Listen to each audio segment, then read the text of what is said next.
உருளைக்கிழங்கு வறுவல். சோம்பு போட்டுக்கிறேன், பூண்டு தட்டி போட்டுக்கிறேன். இன்றைக்கி எங்களுக்கு வந்து லஞ்ச் வந்துட்டு சாதம், பருப்பு ரசம், உருளைக்கிழங்கு மசாலா, வெங்காயம், கருவேப்பிலை.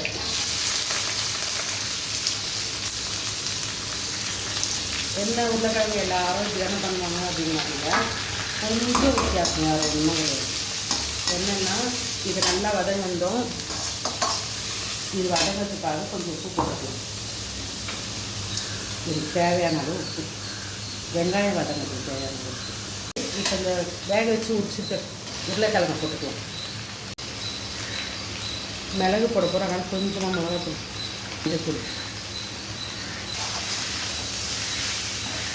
தக்காளி வதக்கிறதால கட் பண்ணி இந்த மாதிரி மேலே போட்டு மூடி வச்சிடலாம். சீரகம், மிளகு தண்ணி ஊற்றி அரைக்கக்கூடாது, சும்மா ஒரு ஓட்டு ஓட்டி போட்டுக்கணும். இந்த மிளகு, தேங்காய், சீரகம் இது ஒரு ஓட்டு ஓட்டி போட்டிருக்கோம். இந்த மசாலா இப்படி வந்து நல்லா ஃப்ரை ஆகும். அதுக்கப்புறமா ஒரு ரசம் சாதம், பருப்பு சாதம், தயிர் சாதத்துக்கெலாம் ரொம்ப நல்லாயிருக்கும். இது நல்லா வாசனையாக ரொம்ப நல்லாயிருக்கும். சாப்பிட்டு ட்ரை பண்ணி பாருங்கள். தக்காளி எதுக்கு வதக்கலைன்னா இந்த மாதிரி மேலாக்க இப்படி போட்டுட்டோம்னா அது ஒரு டேஸ்ட்டு.